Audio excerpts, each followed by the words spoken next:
ఈరోజు సంపూర్ణ జీవన శైలి అనే దాని మీద మనకు క్లాస్ ఇవ్వడానికి వస్తున్నారు సుబ్రహ్మణ్యం సార్ గారు. మనకందరికీ సుపరిచితులు. మనము ఎలాంటి ఆహారం తీసుకోవాలి, ఎలాంటి జీవన శైలి నడపాలి, ఎలా ఉండాలి, అవన్నీ కూడా మనకు తెలియజేస్తారు. నమస్తే సార్, శుభోదయం. నమస్తే. నమస్తే, ఈ శుభోదయం. శైలికి స్వాగతం. Thank you. సార్, మనము మీ పరిచయాన్ని తెలుపుకొని క్లాస్ స్టార్ట్ చేద్దామా? Okay, thank you sir. నేనే చేసుకోమంటారా, మీరు చేస్తారా? చెప్పండి సార్. కొత్త వాళ్ళు వచ్చారు కదా. ఓకే మాస్టర్స్, అందరికీ నా శుభోదయం, ధన్యవాదాలు, ప్రణామాలు.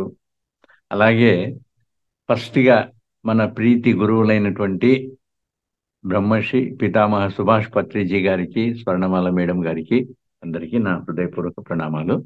అలాగే ఈ సెషన్ అందించినటువంటి మేడం గారికి మరియు ఈ మహావతార్ ఫౌండేషన్కు మీ అందరికీ నా హృదయపూర్వక ధన్యవాదాలు, ప్రణామాలు. ఓకే, ఈరోజు నా యొక్క పరిచయం అని అంటే, నా పేరు సుబ్రహ్మణ్యం శెట్టి. నేను ఆదోని నివాసి. ఒక రిటైర్డ్ డిప్యూటీ ఎగ్జిక్యూటివ్ ఇంజనీర్గా 2006 సంవత్సరంలో 30 సంవత్సరాల సర్వీస్ తర్వాత రిటైర్ అయినాను. 2008 సంవత్సరం నుంచి మన సుపరిచయమైనటువంటి ప్రేమ్నాథ్ గారి ఒక ప్రోద్బలంతో, వారి యొక్క ఒక ఆశయంతో నేను ఈ ధ్యానంలోకి వచ్చాను. అప్పటి నుంచి ఇప్పటి వరకు నాకు తెలిసినటువంటి విషయాలను నేను చెప్పుకుంటూ వస్తున్నాను. నాకు ఈ ధ్యానం నుంచి దొరికింది ఏమిటి అంటే, నా చెడు అలవాట్లు ఏవైనా ఉంటే అవన్నీ వెళ్ళిపోయినాయి. తర్వాత నాకు దొరికింది ఏంటి అంటే సన్ మెడిటేషన్, జీవన విధానం ఎలా ఉండాలి, అటువంటి దానికి సంబంధించినటువంటి గురువులు డాక్టర్ బిఎం హెగ్డే, తర్వాత రాజీవ్ దీక్షిత్. సో ఇటువంటి మహానుభావులు అందరిది పరిచయం నాకు దొరికింది. లేకపోతే సన్ మెడిటేషన్ అంటే మన పత్రిజీ గురువు గారు శ్రీశైలం ధ్యాన యజ్ఞం అప్పుడు మనకు పరిచయం చేశారు. వారితో పాటు ఈ హిమాలయాస్లో ఉన్నటువంటి ఉన్నటువంటి ప్రదేశాలను దర్శించడం జరిగింది. వారు ఇచ్చినటువంటి జ్ఞానాన్ని మనందరికీ పంచేదానికి వారిని ఆహ్వానించి మన ఆంధ్రప్రదేశ్లోనే సుమారు 10 సెంటర్లలో వారి క్లాస్ చేయించడం జరిగింది. వారి హిందీలో, ఇంగ్లీష్లో ఏదైనా వాళ్ళ జ్ఞానాన్ని పంచుతూ ఉంటే దాన్ని అంతా మన తెలుగులోకి అనువదించి నేను చెప్తా ఉంటుంది. ఇకపోతే మర్మ థెరపీ అంటే హర్యానాలోనూ ఒక డాక్టర్ ఉన్నారు, డాక్టర్ సునీల్ కుమార్ జోషి అని, మృత్యుంజయ మిషన్ అనేసి వాళ్ళు ఒకటి నడుపుతున్నారు.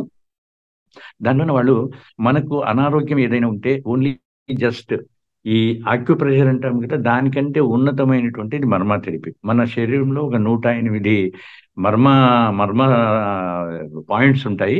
వాటిని స్టిమ్యులేట్ చేసుకుంటే ఎటువంటి అనారోగ్యమైన పోతుంది అనే దానికి కావాల్సినటువంటి ట్రైనింగ్ 2 సార్లు వాళ్ళ దగ్గర తీసుకొని, నాకు వీలైనప్పుడు ఎవరికైనా ఇష్టం ఉన్న వాళ్ళకు నేర్పిస్తున్నాను. ఇది నేర్పించడం అంటే మనం చేయటం కాదు, వాళ్ళకి నేర్పించి మీరు చేసుకోమని చెప్పాలి. మనం చేయటం అంటే అది ఇంపాసిబుల్ అనమాట. ఎందుకంటే ఒకరికి చేయగలమా, ఇద్దరికి చేయగలమా, ఎందరికి చేయగలము సో ఇటువంటివన్నీ ఎన్నో నాకు దొరికినాయి అనమాట. ఇక అందులో భాగంగా ఈరోజు మనకు ఒక ఇచ్చినటువంటి సబ్జెక్ట్ ఏంటి, సంపూర్ణ జీవన విధానము శైలి. ఓకే, ఒకసారి వరల్డ్ హెల్త్ ఆర్గనైజేషన్ అంటే మీకు అందరికీ తెలుసు, ప్రపంచ ఆరోగ్య సంస్థ, వాళ్ళు ఒక కాంపిటీషన్ పెట్టారు, ఎవరు పూర్తిగా సంపూర్ణ ఆరోగ్యవంతులు అని.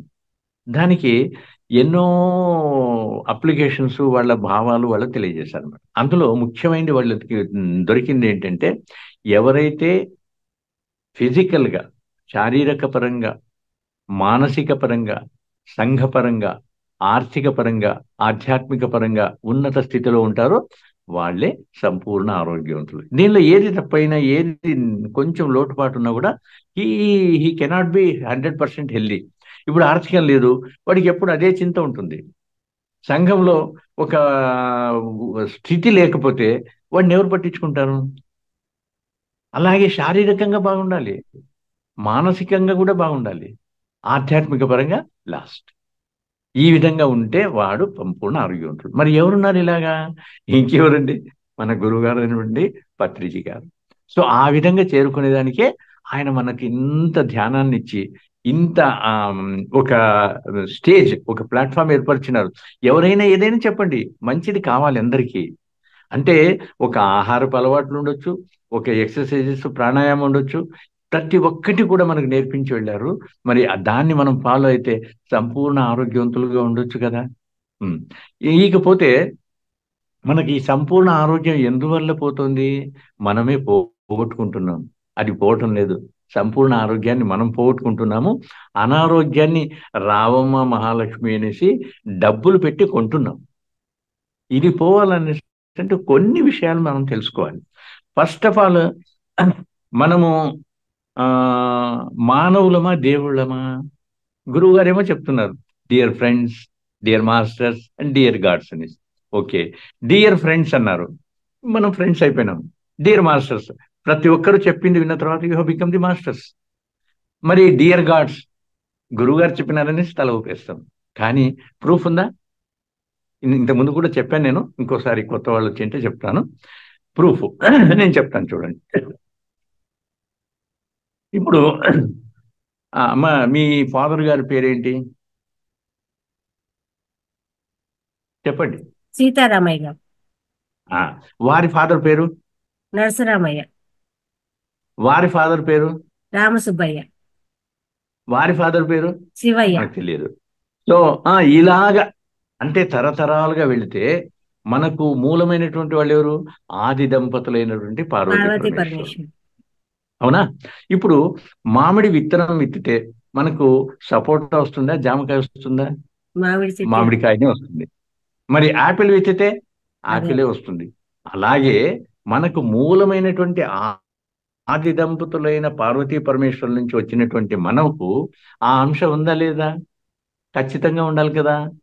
మనం అది ఒకటి ప్రూఫ్. నెక్స్ట్, మనకు జీవితము, ఈ జీవనం సాగుతోంది అనేసి అంటే ఎవరు కారణము? పంచభూతాలైనటువంటి ఈ 5 తత్వాలు. ఏంటివి?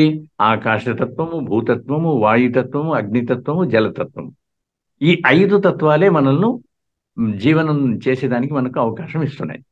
మరి మనమేమో రోజు దేవుణ్ణి స్మరిస్తున్నాము, పూజ చేస్తున్నాము, గుడికి వెళ్తున్నాము, ఇవన్నీ చేస్తున్నాం. మరి ఒక రోజు వెళ్ళకపోతే ఏమైనా జరుగుతుందా? ఏమి జరగదు. కానీ ఒక్క క్షణము ఈ పంచభూతాలైనటువంటి 5 తత్వాలు జస్ట్ స్టాప్ అయినాయి అనుకోండి, మన జీవితం ఉంటుందా? మరి ఎవరు గ్రేట్? ఈ పంచభూతాలు కదా. మరి ఈ పంచభూతాలను మనము భగవంతుడు అనొచ్చున? ఇప్పుడు మీ దగ్గర ఒక పెన్ ఇప్పించుకొని ఒక నంబర్ రాసుకొని మళ్ళీ వాపసిస్తున్నాను, ఏమని చెప్తాము? థ్యాంక్స్ అని చెప్తాము.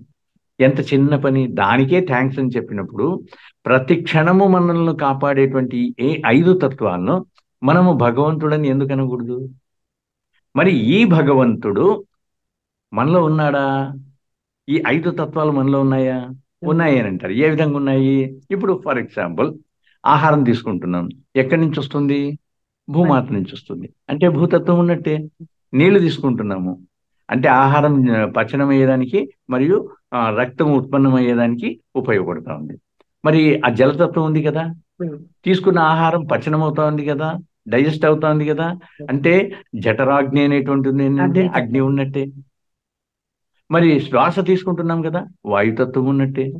మనలో కాన్షియస్నెస్, జీవం ఉంది అనేసి అంటే ఆకాశతత్వం. మరి ఈ 5 తత్వాలను మనం ఎప్పుడైతే భగవంతుడు అనుకున్నామో, మరి ఆ 5 తత్వాలు మనలో ఉన్నప్పుడు మనం ఎందుకు భగవంతులు కాదు? అవునా? నెక్స్ట్, భగవాన్. భగవాన్ అనేటువంటి పదము ఏంటిది? భగవంతుడు అనేసి. మరి భగవాన్లు ఏమున్నాయి? భా అంటే భూతత్వం ఉంది, గా అంటే గగనతత్వం ఉంది, వా అంటే వాయు అగ్నితత్వాలు ఉన్నాయి, నా అంటే నీలి తత్వం ఉంది. సో ఈ 5 తత్వాలు ఆ భగవాన్ అనేటువంటి పదంలో ఉన్నప్పుడు, ఆ భగవంతుడు అయినటువంటి ఆ 5 తత్వాలు మనలో ఉన్నప్పుడు మనం ఎందుకు భగవంతులు కాదు? సో ఖండితంగా మనము భగవంతులే, గురుగారు చెప్పినట్టు. పోతే మనకు పూర్తి పరిచయమైనటువంటి ఆదిశంకరులు, శంకరాచార్య అంటాం కదా, ఆయన ఏం చెప్తాడు? జీవుడే దేవుడు, దేహమే దేవాలయం అన్నాడు. మరి ఆ తత్వాన్ని మనం ఎప్పుడైతే మనము ఓకే అన్నామో, ఈ శరీరాన్ని ఎట్లా చూసుకోవాలి? దేవాలయం లాగా చూసుకోవాలి. మనం చూసుకుంటున్నామా? ఉం? ఒక కసువు తొట్టి మాదిరి చూసుకుంటున్నాం. ఏది పడితే అది వేస్తున్నాం, ఎప్పుడు పడితే అది వేస్తున్నాం. అది పద్ధత్యా? మన పూర్వీకులు నేర్పించారు ఇది. మనము ఈ మోడర్నైజేషన్ అనేటువంటి పేరుతో ఎప్పుడు పడితే, ఏది పడితే, ఏ వీధిలో పడితే, ఎక్కడ పడితే అది తింటున్నాము, ఎంత తింటున్నామో తెలియదు. ఈ పద్ధతులు మనం ఎప్పుడైతే పాటించుకుంటామో, ఈ శరీరాన్ని ఎప్పుడైతే దేవుడిగా భావిస్తామో, ఖచ్చితంగా ఆరోగ్యం ఉంటాం. ఇప్పుడు దేవుడికి నైవేద్యం పెడుతున్నారు. ఎప్పుడు పెడతారు? ఎప్పుడంటే అప్పుడు పెడతారా? దానికి ఒక సమయం, నిర్దిష్టమైనటువంటి ఇది ఉంటుంది కదా! ఎటువంటి ఆహారం పెడతారు? శుభాహారాన్ని పెడతాం కదా! మాంసం పెడతామా దేవుడికి? లేదు. ఏదో ఒక మంచి ఇంట్లో శుద్ధిగా చేసినటువంటి ఆహారాన్ని నైవేద్యంగా దేవుడికి సమర్పిస్తాం. మరి ఆ దేవుడు, ఈ దేవుడు ఒకటైనప్పుడు, ఈ దేవుడికి ఎందుకు ఏదంటే అది పెడుతున్నారు? మాంసాహారం అంటారు. ఆహారం కాదది. మాంసమే. మాంసాహారము అని కూడా అనకూడదు. ఓన్లీ మాంసం అనాలి దాన్ని. మరి అది ఒక జీవిని చంపి, ఎప్పుడైనా భగవంతుడు పుట్టించినటువంటి దాన్ని భగవంతుడే నాకు కావాలని కోరుతాడా? మన యొక్క జిజ్ఞాస ఏంటి? నాలుక కోసమనేసి మనం ఇటువంటివన్నీ చేస్తున్నాం కానీ, ఆ నాలుకను పక్కన పెడితే కడుపును చూసుకుంటే ఖచ్చితంగా మీరు ఆరోగ్యంగా ఉండగలరు. ఆ ఆరోగ్యం మనకు కావాలనంటే ఏం చేయాలి? మన యొక్క జీవన విధానాన్ని కొంచెము మార్చుకోవాలి. ఎలాగైతే మనం దేవుడికి నైవేద్యాన్ని ఒక సమయానికి అర్పిస్తామో, అట్లాగే ఈ దేవుడికి తనకు ఆకలయింది, నాకేదైనా కావాలి అన్నప్పుడు మనం ఇవ్వాలి కానీ, టైం పాస్ కోసం ఏదో జిహ్వ చాపల్యం కోసం మనం నోట్లో వేసుకుంటూ ఉంటే తప్పవుతుంది. మరి పాతకాలంలో ఇలా ఉండేదా? లేదు. ఎప్పుడైతే ఈ మోడర్నైజేషన్ వచ్చిందో మనకు ఈ అలవాట్లన్నీ వచ్చాయి. పాతకాలంలో ఏంటి? ఒక ఆహారం వండితే లక్షణంగా అందరూ కూర్చొని, కింద కూర్చొని, అందరూ కూర్చొని మంచిగా మాట్లాడుకుంటూ తినేసి ఏదైనా మిగిలిపోతే ఒక కుక్కకో, లేకుంటే బిచ్చగాడికో, లేకుంటే దాన్ని పారేసి పాత్రలన్నీ కడిగేసి శుభ్రంగా ఉంచేవాడు. ఈరోజు మనకు ఓ భూతం వచ్చింది. ఏది? ఫ్రిడ్జ్. ఏం మిగిలినా కూడా తీసుకుని పోయి దాంట్లో పెడతాం. అవును సార్. మరి అది పద్ధతా? ఏమి ఫ్రిడ్జ్ ఎందుకు కనుక్కున్నారు? సమ్ ఎమర్జెన్సీ మెడిసిన్స్ దానిలో ప్రిజర్వ్ చేసేదానికి కనుక్కున్నారు. దాన్ని మనకు ఆహారపు గొడౌన్ మాదిరిగా మార్చేసినాము. తప్పు అది. అంటారు. ఒక రూ. 10 సాంబార్ మిగిలిపోతే, ఒక రూ. 10 అన్నం మిగిలిపోతే వేస్ట్ అవుతుంది కదా! అనేది పెట్టి మళ్ళా తింటాం. మీరు పెట్టారు. రూ. 10 సేవ్ చేసుకున్నారు. కానీ రూ. 1000 డాక్టర్ బిల్ కట్టేది మర్చిపోతున్నారా? ఎందువల్ల అయితా ఉంది మనకు అనారోగ్యము? మనం నిల్వ ఉంచినటువంటి పదార్థాన్ని మనం ఎప్పుడైతే ఫ్రిడ్జ్లో పెడతామో, దానిలోన సిఎఫ్సి గ్యాసెస్ ప్రొడ్యూస్ అవుతాయి. సిఎఫ్సి గ్యాసెస్ అంటే క్లోరో ఫ్లోరో కార్బన్స్. మీరు ఒకసారి డిక్షనరీలో చూడండి, క్లోరో ఫ్లోరో కార్బన్స్ అంటే విషవాయువులు అనేసి వస్తుంది. అంటే విషవాయువులు దాని మీద వస్తున్నాయి. తర్వాత గాలిలో ఉన్నటువంటి తేమనంతా హరించి మనకు కూల్నెస్ ఇస్తూ వేడి గాలిని బయటికి పంపిస్తున్నాయి. ఒక ఏసీ కానీ, ఒక ఫ్రిడ్జ్ కానీ పనిచేస్తుంది అనేసంటే గాలిని తీసుకొని, బయట ఉన్న గాలిని దానిలో ఉన్న తేపనంతా అబ్జర్వ్ చేసి బయటికి వేడి గాలిని ఇస్తుంది. మరి ఈ క్లైమేట్ మారిపోతుంది అంటే ఎందుకు మారిపోతుంది? ఏసీలు ఎక్కువైతున్నాయి, ఫ్రిడ్జ్లు ఎక్కువైతున్నాయి.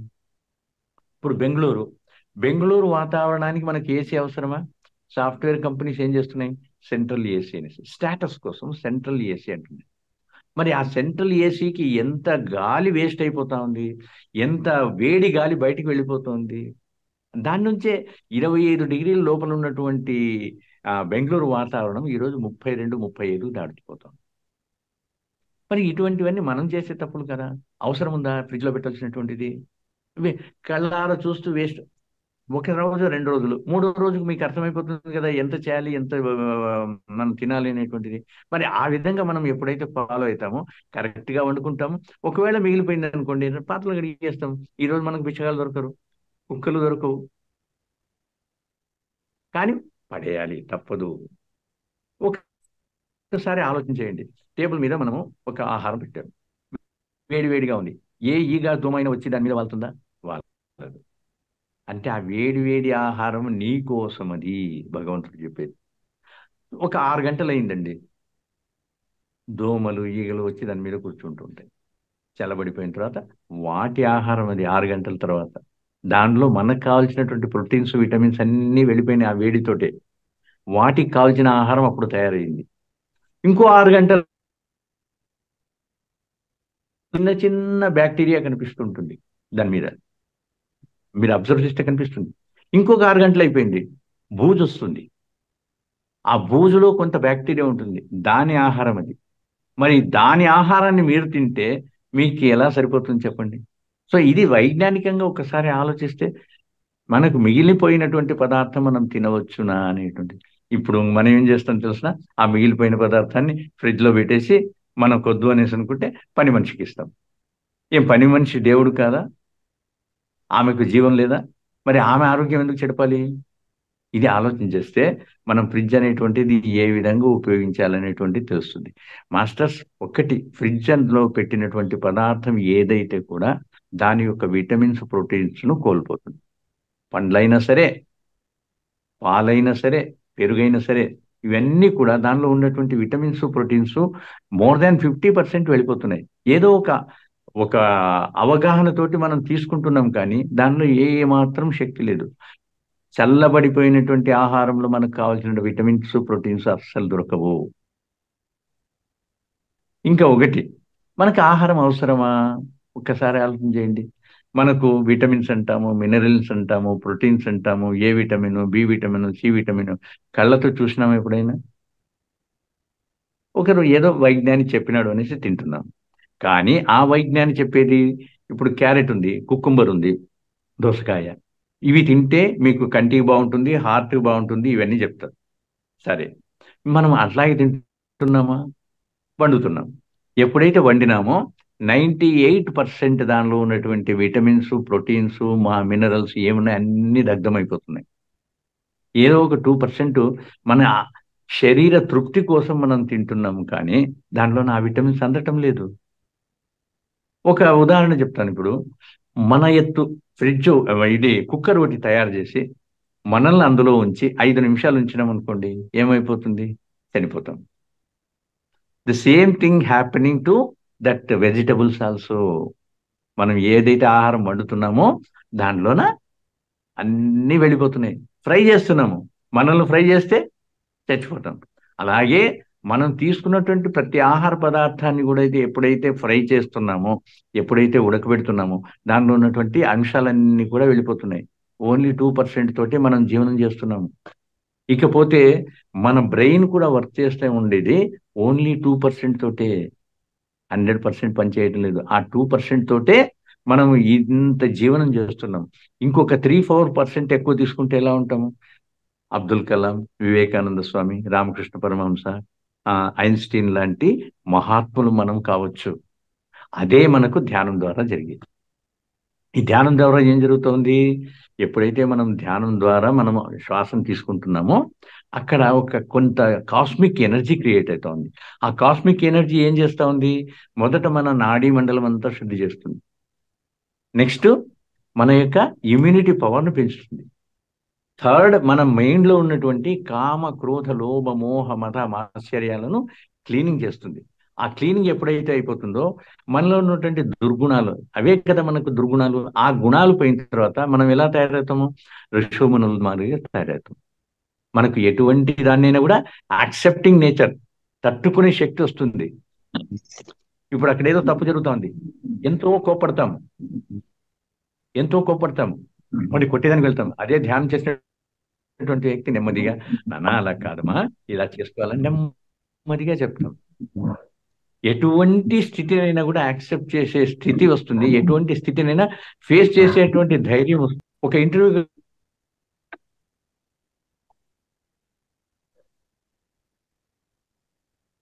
ఏం చేయాలనో, ఈ ఈ భయం అనేటువంటిది ధ్యానం చేసిన తర్వాత ఏమవుతుంది, వెళ్దాం. కానీ ఒక స్త్రీ కానీ, ఒక పురుషుడు కానీ, ఏ వ్యక్తి అయినా కూడా ధైర్యం అనేటువంటిది ఉంటుంది. ఏ సిచ్యువేషన్ అయినా ఫేస్ చేసే ధైర్యం ఉంటుంది. ఇంటర్వ్యూకి వెళ్ళినాడు అనుకోండి, ధ్యానం చేసినటువంటి వ్యక్తి, వాళ్ళు ఇంటర్వ్యూ చేసే అవసరం లేదు, వీడే వాళ్ళని ఇంటర్వ్యూ చేస్తాడు. ఎలాగా?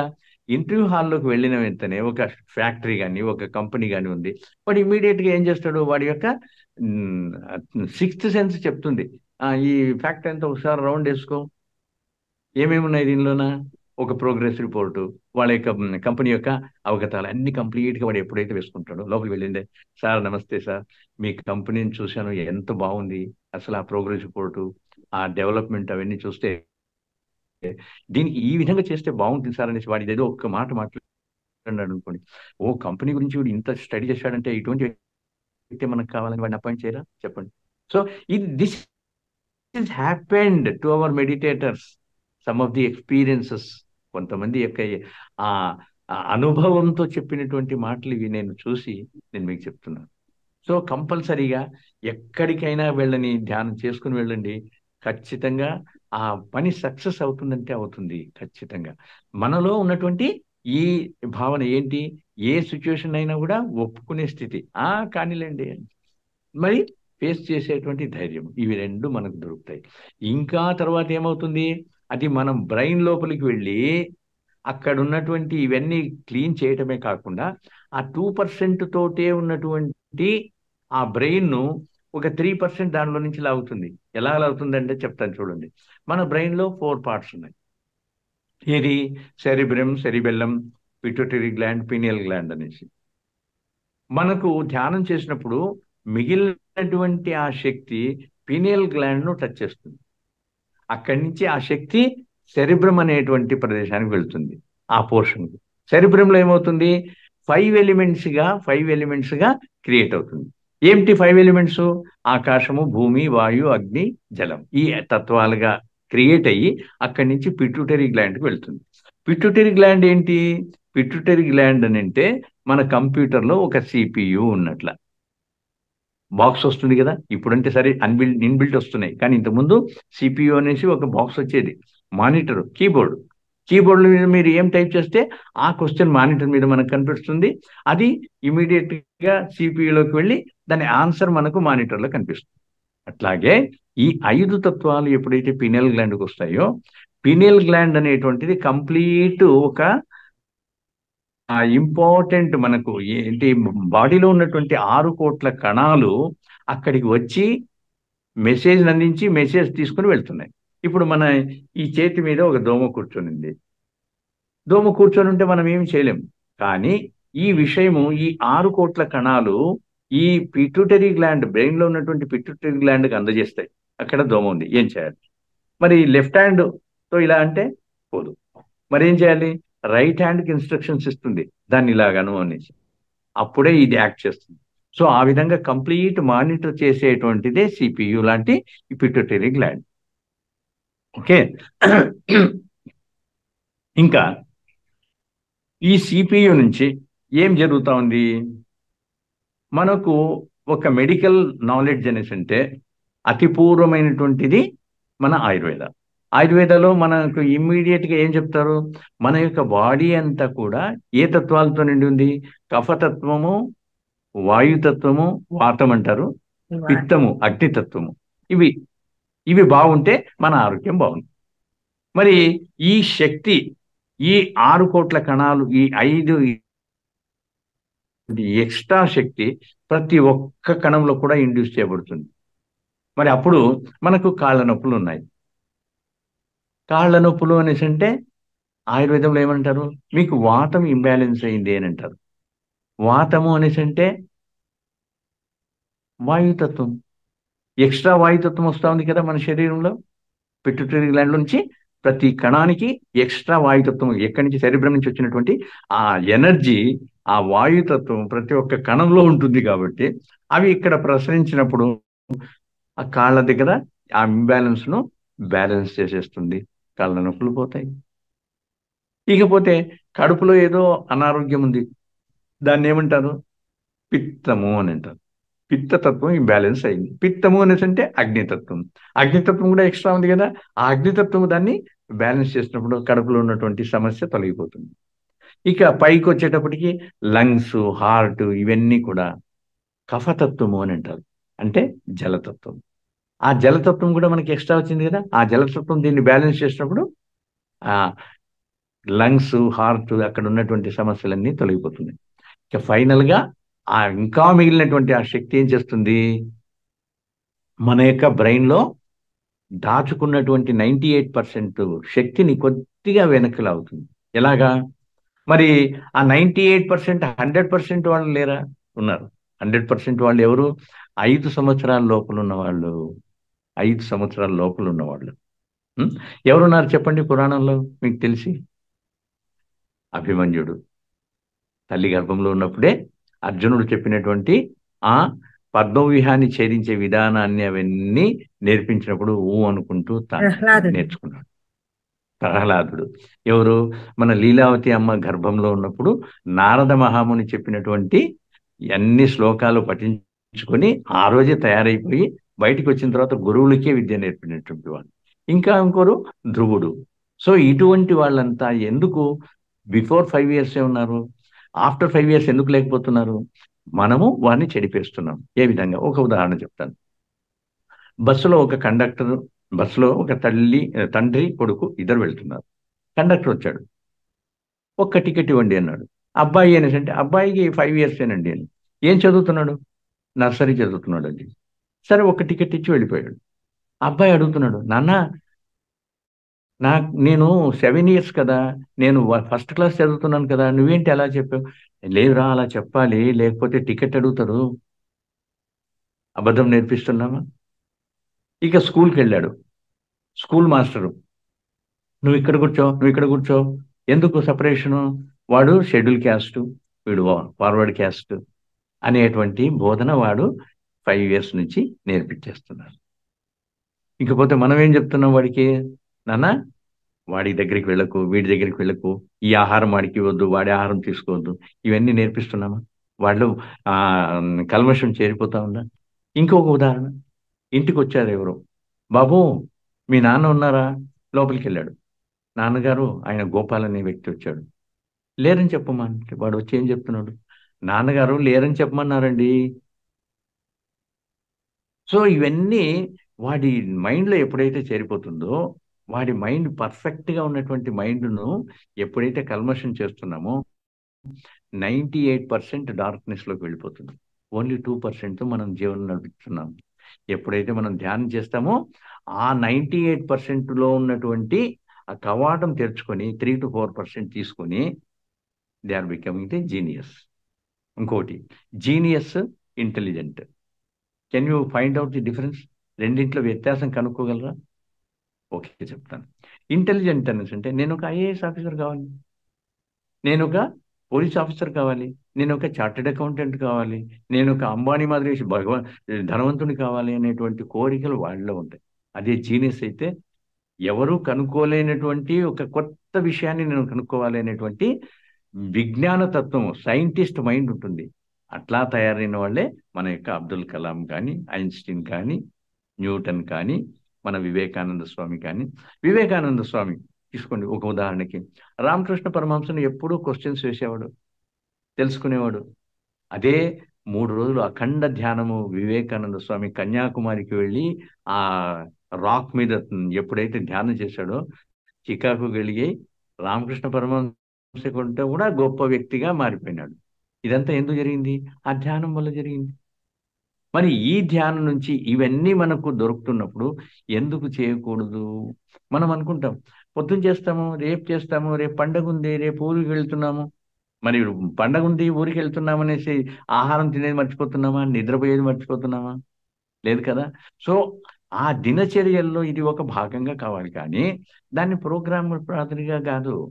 మన దినచర్యలో ఎవరైనా చెప్తారా? పొద్దున్న లేచిన వెంటనే స్నానానికి వెళ్ళండి, బ్రష్ చేయండి, టిఫిన్ చేయండి అని ఆటోమేటిక్గా చేసుకుంటాం కదా. ఆ ఆటోమేటిక్గా జరిగేటువంటి పనుల్లోన దీన్ని భాగం చేసుకోవాలి. అప్పుడే మనము ఒక విద్యావంతులుగానే కాదు విజ్ఞానవంతులుగా మారిపోతాము. మరి పత్రిసారి ఎందుకు చెప్తారు?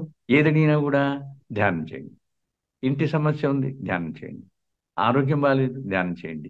నాకు ఇంటర్వ్యూకి వెళ్ళాలి, ధ్యానం చేసుకో. సో ఇవన్నీ ఎందుకు చెప్తున్నారు? ఈ ధ్యానం వల్ల ఇన్ని ఉపయోగాలు ఉన్నాయి అనేసి. కాబట్టి మనం ధ్యానం చేసుకుంటే ఇవన్నీ కూడా మనకు లభిస్తాయి. దీంతో పాటు ఈ ధ్యానం ఎవరికి? మనలో ఉన్నటువంటి దేవుడు, జీవుడికి. ఆ దాని కంపారిజన్ తీసుకోండి. ఇప్పుడు మీకే ఒక బిఎండబ్ల్యూ కారు ఎవరో గిఫ్ట్ పంపించారు. మీరు ఏం చేస్తారో తెలియదు. వాళ్ళు గమనించి మీకు ఒక గిఫ్ట్ పంపించారు. పంపించి ఒక కండిషన్ పెట్టినారు. 10 సంవత్సరాల పాటు దీన్ని ఎవరికి అమ్మేదానికి మీకు అవకాశం లేదు. మరి మనకేమో జస్ట్ యావరేజ్ ఫ్యామిలీ మనము. పెట్రోల్ వేసుకొని నడిపేంత ఇది లేదు. మరి డ్రైవర్‌ని పెట్టుకునేంత ఇది లేదు. కానీ ఆ 10 సంవత్సరాలు అమ్మేదానికి లేదు అన్నప్పుడు ఏం చేస్తాము? అది ఒక షెడ్‌లో ఇంటి ముందర పెట్టుకొని దానికి ఒక కవర్ వేసి ఎవరైనా టచ్ చేస్తే, "ఏయ్! మాది కారు" అనే మాట చెప్తున్నాం. నీట్‌గా దాన్ని వాష్ చేసుకుంటున్నాం. ఒక 1 మంత్‌కి ఒకసారి డ్రైవర్‌ని పిలిచి ఒక రౌండ్ ఏపిచ్చుకొని వస్తున్నాం. ఎందుకు? బ్యాటరీ డౌన్ అయిపోతుందనేసి. అవునా? అంత ఇదిగా చూసుకుంటున్నాం గదా! ఇప్పుడు మీకొక సమస్యొచ్చింది. హార్ట్ ట్రాన్స్‌ప్లాంటేషన్ జరగాలి. ఎన్ని లక్షలవుతుంది? 20, 30 లక్షలవుతుందా? లివర్ ట్రాన్స్‌ప్లాంటేషన్ జరగాలి. ఎంతవుతుంది? అది ఒక 20, 30 లక్షలు. కిడ్నీస్ అదొక 50 లక్షలు. సో, ఈ విధంగా మన శరీరంలో ఉన్నటువంటి ప్రతి ఆర్గాన్‌ను మనము వాల్యుయేషన్ చేసుకుంటూ పోతే ఎన్ని కోట్లవుతుంది చెప్పండి? ఆ 50 లక్షల బీఎండబ్ల్యూ కారుకి అంత జాగ్రత్తగా చూసుకున్న వాళ్ళు ఈ శరీరాన్ని చూసుకుంటున్నామా? దానిలో డీజిలేస్తామా? దానిలో పెట్రోలేస్తామా? దానిలో కిరసనాయిల్ వేస్తామా? ఖచ్చితంగా మంచి ఆయిల్‌నే వేస్తాం. మరి ఈ శరీరానికి కోట్లు చేసేటువంటి ఈ శరీరాన్ని ఏదంటే అది ఎందుకు ఏస్తున్నారండి? ఎప్పుడంటే అప్పుడు ఎందుకేస్తున్నారు? ఈ అవగాహన తెలుసుకుంటే ఈ శరీరాన్ని ఎలా చూసుకుంటాం చెప్పండి? ఈ శరీరం బాగుంటేనే కదా మీరు ధ్యానానికి కూర్చోగలరు. మరి ఈ శరీరాన్ని, ఈ కారును శుభ్రంగా ఉంచుకుంటే మనకు ఆ భగవంతుడు ఎంత సంతోషపడతాడో లోనున్నటువంటి వాడు. ఇప్పుడు మనము దేవస్థానానికి వెళ్తే గర్భగుడి ఒకటేనా మనం చూసేది? పరిసరాలంతా చూస్తాం గదా! పరిసరాలు సవ్యంగా ఉంటే మనం ఆ గుడికి వెళ్తామా? ఆ పరిసరాలు ఎప్పుడైతే బాగుండాలనుకుంటామో, ఆ దేవాలయం ఎప్పుడైతే బాగుండాలనుకుంటామో, ఈ శరీరాన్ని కూడా ఆ విధంగా చూసుకోవాలి మాస్టర్.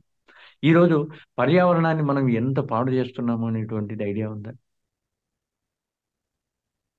పాత కాలంలో ఏదైనా మనకు పదార్థాన్ని కట్టిస్తే దేనిలో తీసుకునేవాళ్ళము? ఒక పేపర్‌లోనో లేకుంటే మార్కెట్‌కి వెళ్తే ఒక బ్యాగో తీసుకువెళ్ళేవాళ్ళం. ఈరోజు చేతులు ఊపుకుంటూ వెళ్ళిపోతాం.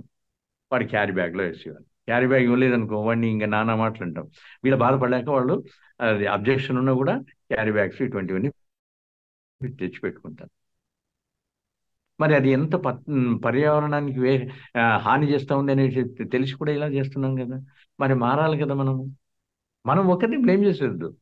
మనము గవర్నమెంట్‌ని బ్లేమ్ చేసేయొద్దు. ఇది వీళ్ళు కంపెనీ క్లోజ్ చేయొచ్చు కదా! వాళ్ళను క్యారీ బ్యాగ్స్ ఇవ్వకుండా చేయొచ్చు కదా! ఇవన్నీ మనం చెప్పకూడదు. ఎందుకు అనంటే, ఎవరైతే ప్రతి దగ్గర మద్యపానము ఆరోగ్యానికి హానికరము, smoking is injurious to health, alcohol is injurious to health అనేసి వాళ్ళే అడ్వర్టైజ్‌మెంట్స్ చేస్తారు. వాళ్ళే దుకాణాలు పెట్టుకొని అమ్ముకుంటున్నారు. మరి వాళ్ళను మనం కనుక్కుంటే అయితుందా ఇవన్నీ? సో, మనంతకు మనం మారాలి. మనం మారినప్పుడు మన ఆరోగ్యం బావుంటుంది. ఇంకా మన మనస్తత్వం ఎలా ఉంటుంది చూడండి. ఒక పాష్ ఫ్యామిలీ డైనింగ్ టేబుల్ మీద కూర్చొని చపాతీ ఎడమ చేత్తో తీసుకుంటే అది హైజీనిక్ కండిషన్ పోతుంది అనేసి ఒక పటకార లాంటిది దాన్ని పెట్టుకొని దాంతోని తీసుకొని వేసుకుంటాం. అంత హైజీనిక్ కండిషన్ ఫాలో అయ్యేవాళ్ళు. వీళ్ళు బజార్‌లోకెళ్తే కారులోన కూర్చొని ఆ కాలువ దగ్గర ఎంతో అసభ్యంగా ఉండే కాలువ దగ్గర పానీపూరీలు తింటారు. వాడు ఎంతమందికి దాన్ని వేసిస్తుంటాడో, ఈ కాళ్ళతో, ఈ చేత్తో ఇదంతా ముట్టుకొని, అదంతా ముట్టుకొని, ఆ టవల్ ముట్టుకొని, ఈ టవల్ ముట్టుకొని, దాంట్లోన పూరీని ఆ నీళ్ళలో అద్దిస్తా ఉంటే గటక్ గటక్ అని వేస్తుంది. ఇది అనారోగ్యం కాదా? మరి అది టేస్టీగా ఉండాలి. మామూలుగా అయితే టేస్టీగా ఉండదు. మరేం చేస్తున్నాడు వాడు? అజినోమోటో అనేటువంటి ఒక పదార్థాన్ని యాడ్ చేస్తాడు టేస్ట్ ఇంప్రూవ్ అయ్యేదానికి. What is Ajinomoto? ఐడెంటిఫై చేస్తారా? విష పదార్థం. Slow poison. మరి స్లో పాయిజన్ దాంట్లో వేస్తే మనకు టేస్ట్ అనిపించినప్పుడు మనం ఏం చేస్తున్నాము? మళ్ళీ నలుగురిని పిలుచుకెళ్తాం. అక్కడ బావుంటుంది అనేసి. ఆ నలుగురు తిన్నారనుకోండి, ఆ టేస్ట్ బావుంటుంది. వాళ్ళు ఇంకో నలుగురిని తీసుకొనొస్తాడు. ఇప్పుడు వీడి దగ్గర ఇంత టేస్ట్ ఉంది అనేసంటే అజినోమోటో కొంచెం వేస్తున్నాడు. ఇంకా ఎక్కువ టేస్ట్ తెచ్చేదానికి ఇంకోడు ఇంకా కొంచెం వేస్తాడు. ఈరోజు మన కర్మకాలి ఈవెన్ హోటళ్లలో సాంబార్లలో కూడా, రసంలలో కూడా ఈ అజినోమోటో వేసి మనల్ని మభ్యపెడుతున్నారు. టేస్టీగా ఉంటుంది. అమ్మా ఇంట్లో నువ్వు చేస్తే ఏమి టేస్టీగా ఉండదమ్మా. ఆ ఉడిపి హోటల్కి వెళ్తే చాలా బాగుంటుంది, అక్కడికి వెళ్తాం. మరి ఇది అనారోగ్యం పర్చేసింగ్ కాదా? స్విగ్గీ, జొమాటో నుంచి తెప్పించుకుంటున్నాం. వేడి వేడిగా ఉంటుంది, 2 నిమిషాల్లో మనకు వచ్చేస్తుంది. లేకుంటే వాడు డబ్బులు ఇస్తాడు. సరే, ఇప్పుడు మనం హోటల్కి వెళ్తే మనకి ఏదైనా డిస్కౌంట్ ఇస్తున్నాడా? ఏది మెనూ కార్డులో ఉంటే ఆ రేట్లో వేస్తున్నాం. మళ్ళీ పైన జిఎస్టీ, మళ్ళీ పైన టిప్పు, ఇవన్నీ ఉన్నాయి. మరి ఇటువంటి వ్యక్తి మనకు డిస్కౌంట్లోనో జొమాటోలో మీరు ఆన్లైన్లో బుక్ చేసుకుంటే ఇస్తున్నాము అని అంటాడు. మరి జొమాటో తెచ్చేవాడికి వాడికి కమిషన్ ఇవ్వాలి. ఇవన్నీ పోవాలనేసి అంటే వాడికి లాభం రావాలంటే ఏం చేయగలడు? మిగిలిన పదార్థాలని మళ్ళీ వేడి చేసి మనకి సప్లై చేస్తే మనకు తెలుస్తుందా చెప్పండి? ఓకే, మంచి హోటల్, వాడు ఆ విధంగా చేయడు. కానీ ఏదో ఒక్కరోజు చేస్తే, మీరు వారంలోన 5 రోజులు తెప్పించుకున్నారనుకోండి, 4 రోజులు బాగానే ఉంది. ఒక్కరోజు ఏదో ఇటువంటిది జరిగిందంటే మీ ఆరోగ్యం ఏం కావాలి? మరి అవసరమా? ఉం? ఏ చిన్న పదార్థాన్ని ఇంట్లో చేసుకోలేమా? అమ్మకి అడిగితే ఫ్రీగా చేసి ఇవ్వదా? అక్కని అడిగితే చేసి ఇవ్వదా? మరి ఈ విధంగా మన ఆరోగ్యాన్ని చెడుపుకుంటే ఎవరిని బ్లేమ్ చేస్తాం? ఇక ప్రకృతికి ఎంత హాని చేస్తున్నాము చూడండి. ఈరోజు మనం హోటల్కి వెళ్తే అన్నీ మన్నెత్తి మీద వేస్తారు. పేపర్ నాప్కిన్ ఇస్తాడు, పేపర్ నాప్కిన్ తీసుకుంటాం. పేపర్ నాప్కిన్ తయారు కావాలనంటే ఎన్నో పదార్థాలు కావాలి కదా. మరి అవన్నీ ప్రొక్యూర్ చేసుకొని మళ్ళీ ఈ పేపర్ పదార్థాన్ని వాడినటువంటి దాన్ని వేస్తే భూమాత ఎంతవరకు తట్టుకుంటుంది? ఇక టేబుల్ మీద కూర్చొని మీ పేపర్ తోటి జస్ట్ ఇట్లా తుడుచుకొని, చేయి తుడుచుకొని అక్కడ వేసేస్తారు. లోపల ఏదో చిన్న పదార్థం మిగిలిపోయింది. మరి ఇది హాని చేయదా? వాష్ బేసిన్కి ఎందుకు వెళ్ళము? నలుగురు వెళ్ళరు కాబట్టి మనం వెళ్ళము. అసలు డైనింగ్ టేబుల్ అవసరమైందా? కూర్చొని తింటే ఎలా ఉంటుంది? కొంత తిన్న తర్వాత మనకు కావాల్సినంత అయిన తర్వాత ఇక్కడి నుంచి సిగ్నల్ వచ్చేస్తుంది, బాబు చాలు, ఈరోజు చాలు, ఎంత టేస్ట్ ఉన్నా కూడా ఈరోజు చాలు అని ఒక ఇండికేషన్ వస్తుంది, మనం ఆపేస్తాం. అదే మీరు డైనింగ్ టేబుల్ మీద కూర్చున్నారనుకోండి, ఇక్కడి దాకా వచ్చేస్తుంది. ఏం తింటున్నామో తెలియదు. ఎందుకు? ఏదో ఒకటి చూసుకుంటూ తింటున్నాం. ఓకే, సో ఎక్కువైపోయింది అక్కడ. మితి మితి మీరింది. Next, buffet system. ఏం తింటున్నామో తెలియదు, ఎక్కడ తింటున్నామో, ఏం తాగుతున్నామో, ఎవరితో మాట్లాడుతున్నామో తెలియదు. మీదేసుకుంటూ ఎంతో బ్యాలెన్స్ చేసుకుంటూ దాన్ని తింటున్నాం. తర్వాత ఇష్టం వచ్చినప్పుడు ఇలా తీసుకెళ్తాం. అవసరం ఉన్నది లేనిది దానిలో వేసేస్తే అదంతా ఏదో కొద్దిగా టేస్ట్ ఉన్నది తినేసి మిగతాదంతా డస్ట్బిన్కి ఇస్తున్నాం. 70% ప్రతి ఫంక్షన్లో 70% వేస్టేజ్ జరుగుతుంది. ఎవరిది? మన యొక్క భూతత్వమే కదా. ఇక్కడ మీరు గమనించుకోవాలి, ప్రతి ఒక్కటి కూడా భగవంతుడు మనకు కొలత చేసి ఇచ్చాడు. శ్వాసలు, మనకు ఆయుష్ ఇన్ని సంవత్సరాలని ఇవ్వలేదు. ఒక ఉదాహరణ తీసుకుంటే, కృతయుగం అంటే రాముడి కంటే ముందు యుగంలోన 400 సంవత్సరాలకు కావాల్సినటువంటి శక్తిని మనకి ఇచ్చేవాడు భగవంతుడు. త్రేతాయుగం రాముడి కాలంలో 300 సంవత్సరాలు, ద్వాపర యుగం కృష్ణుడి కాలంలో 200 సంవత్సరాలు, ఈ కలియుగంలో మనకు 100 సంవత్సరాలు అనేసి చెప్పాడు. 100 సంవత్సరాలు మీకు ఆయుష్ రూపంలో ఇవ్వలేదు, శ్వాసల రూపంలో ఇచ్చాడు. ఏ విధంగా? ఒక మనిషి నార్మల్ ఆరోగ్యవంతుడు తీసుకునేటువంటి శ్వాసలు 1 నిమిషానికి 15 జరుగుతాయి. మీరు కావాలంటే టెస్ట్ చేసుకోవచ్చు, ఒకటి అటు ఇటు కావచ్చు. సో ఒక రోజుకి ఎన్ని అయినాయి? 21,600 శ్వాసలు మనిషి తీసుకుంటున్నాడు. ఎవరు? ఆరోగ్యవంతుడు, నార్మల్ జీవన విధానంలో, స్ట్రెస్ లేకుండా, టెన్షన్ లేకుండా. మరి 1 సంవత్సరానికి మల్టిప్లైడ్ బై 365, 100 సంవత్సరాలకు మల్టిప్లైడ్ బై 100. సో 100 సంవత్సరాలకు కావాల్సినటువంటి శ్వాసను మనకి ఇచ్చినప్పుడు ఏ టెన్షను, ఏ స్ట్రెస్, ఒత్తిడి లేకుండా మీరు జీవన విధానాన్ని సాగిస్తే 100 సంవత్సరాల ఆరోగ్యవంతుడిగా బతకొచ్చు. కానీ మన జీవన విధానం ఆ విధంగా ఉందా?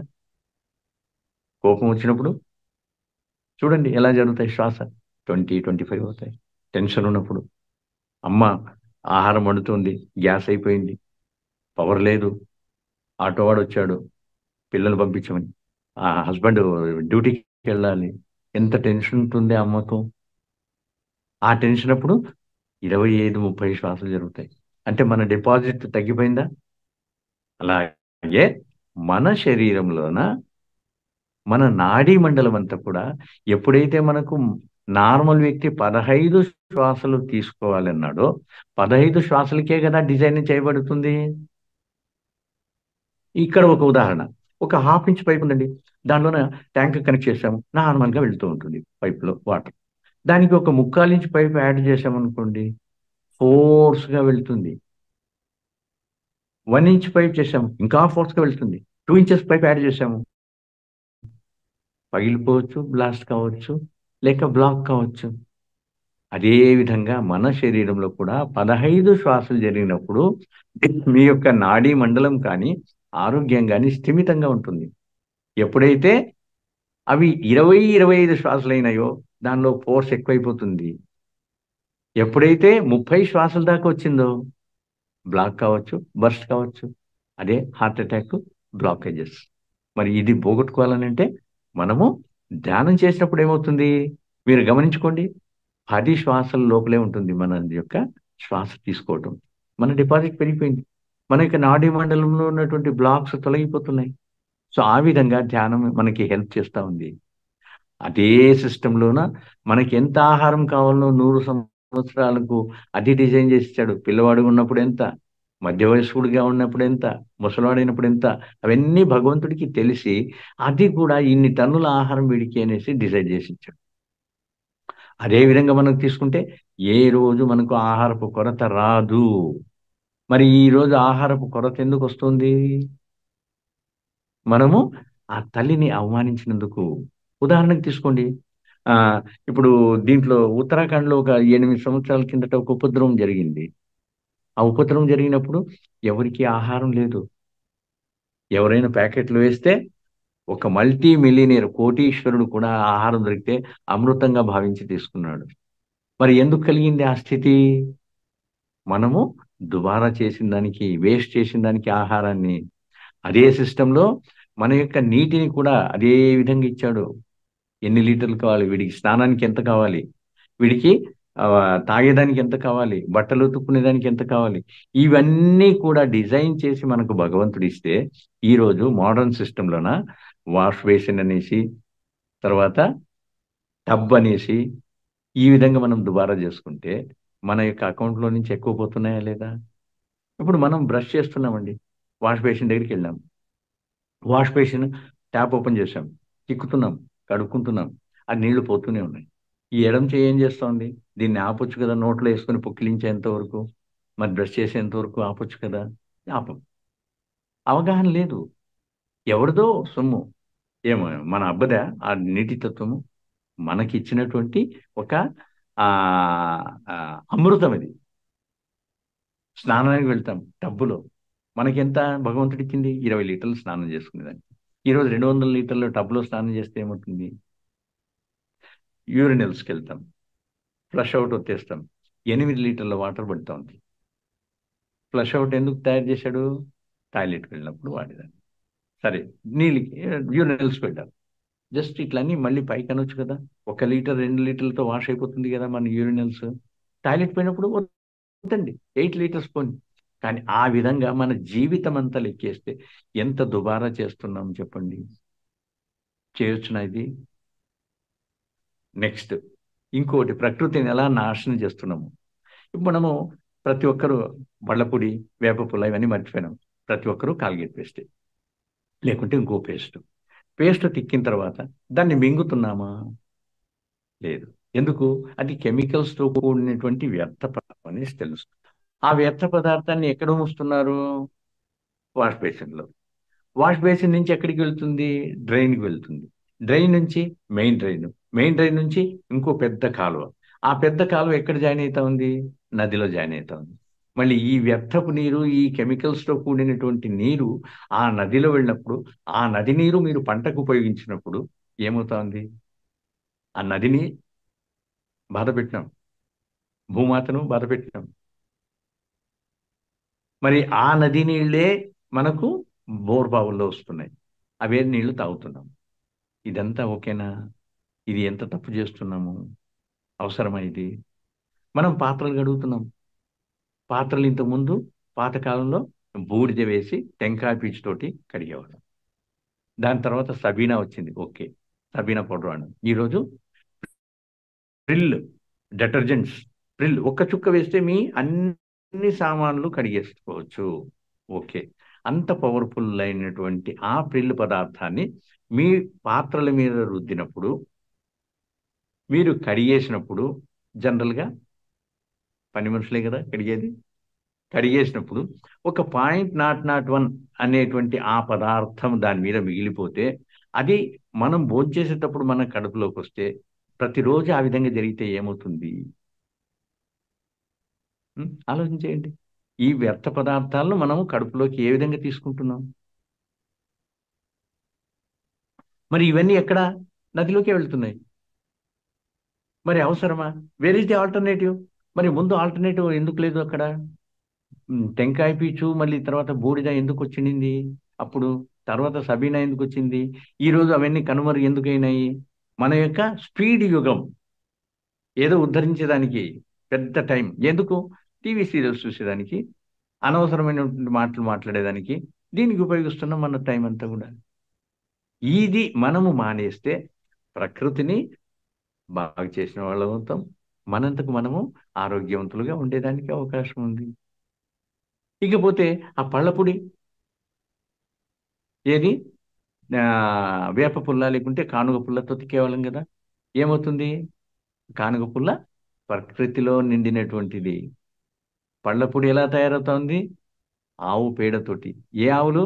మన దేశీయ ఆవుల పేడ. దాంతోటి కొన్ని మూలికలు వేసి పళ్ళపొడి తయారు చేస్తారు కదా. మనకు తెలుసు, ఒక 50 సంవత్సరాల కిందకి వెళ్తే మనకు పళ్ళపొడి ఏది పయోరియా అంట, పారుకి అని అంట, నంజనగూడు అంట, ఇటువంటి పళ్ళపొడి మనకు దొరికేది. అది హ్యాపీగా ఈ భగవంతుని ఇచ్చినటువంటి బ్రష్తో తిక్కేవాళ్ళం. ఎందుకు ఇది బ్రష్ అంటున్నాను? ఇప్పుడు మనం బ్రష్ చేసేటువంటి ఆ బ్రష్ యొక్క పుల్లలు ఉన్నాయే, మన యొక్క చిగుళ్లకు పంటికి డిస్టర్బ్ చేస్తున్నాయి లేదా ఆలోచించేయండి. అదే ఇదైతే బైండింగ్ చేస్తా ఉంది. మన కళ్ళు ఊడే అవసరం లేదు. 50 సంవత్సరాల కిందట మీరు ఒక డెంటిస్ట్ను సంప్రదించాలి అని అంటే ఎక్కడో సిటీకి రావాలి. ఈరోజు మనకు పల్లెటూళ్ళలో కూడా 10 మంది డెంటిస్టులు దొరుకుతారు. ఎందుకైతా ఉంది ఇది? Because of brush and toothpaste. మరి ఈ టూత్ పేస్ట్ ఈ బ్రష్ మానేసి ఎప్పుడైతే మళ్ళీ మనకు పాతకాలమైనటువంటి ఈ బ్రష్ను ఉపయోగించుకొని ఆ పళ్ళ పొడి లేకుంటే వేప పుల్ల తెక్కితే ఎందుకు? ప్రకృతి కాపాడబడుతుంది. ఎందుకు? మనం ఊమిచ్చేటువంటిది అవసరం లేదు. ఆ పళ్ళ పొడి మింగేయచ్చు, వేప పుల్లతో వచ్చినటువంటి రసం మింగేయచ్చు, డైజెషన్కి బాగుంటుంది. సో ఇదంతా మనము ఒక అవుట్ ఆఫ్ ఫ్యాషన్, ఇంకా చెప్పాలనేసి అంటే ఇతరులకు భయపడి చేస్తున్నాము. ఇప్పుడు ఈరోజు మీరు చేతితో తిక్కినారనుకోండి, పక్కనున్న వాడు చూసిందే, చిన్న గుడిసెలో ఉండేవాడు అనుకోండి, ఏంటి వీడు కొంచెం కూడా కల్చర్ లేదా వీడికి? చేత్తో తిక్కున్నాడు, పళ్ళపొడి తిక్కుతున్నాడు, వేపుల్లో తిక్కుతున్నాడు అనేసి వాడెక్కడ అనుకుంటాడు అనే భయంతో మనం పేస్టే తిక్కుతాం. ఇవి మనం ఒక 4 రోజులు చేసినామంటే వాడు మారతాడు. ఏ సిస్టంలోకి వాడు వచ్చినాడో పేస్ట్ బ్రష్ తిక్కేదానికి, ఆ సిస్టమ్ నుంచి మళ్ళీ వాడు రివర్స్ అవుతాడు. ఇలాగా ఇప్పుడు మనం పిలుస్తున్నాం కదా, మమ్మీ. మమ్మీ అంటే ప్రతి ఒక్కరికి తెలుసు, అమ్మకు తెలుసు, బాబుకు తెలుసు. మమ్మీ అనేసి అంటే ఒక డెడ్ బాడీ అని. మళ్ళీ మనము మమ్మీ అంటున్నాం. అనొచ్చునా? ఏమనాలి? అమ్మ అని అంటే ఎంత ప్రీతిగా ఉంటుంది, ఎంత హ్యాపీగా ఉంటుంది ఆ వినేది వాళ్ళకి. ఉమ్, సార్, గురువు గారు నమస్తే, ఇది ఎలా ఉంటుంది?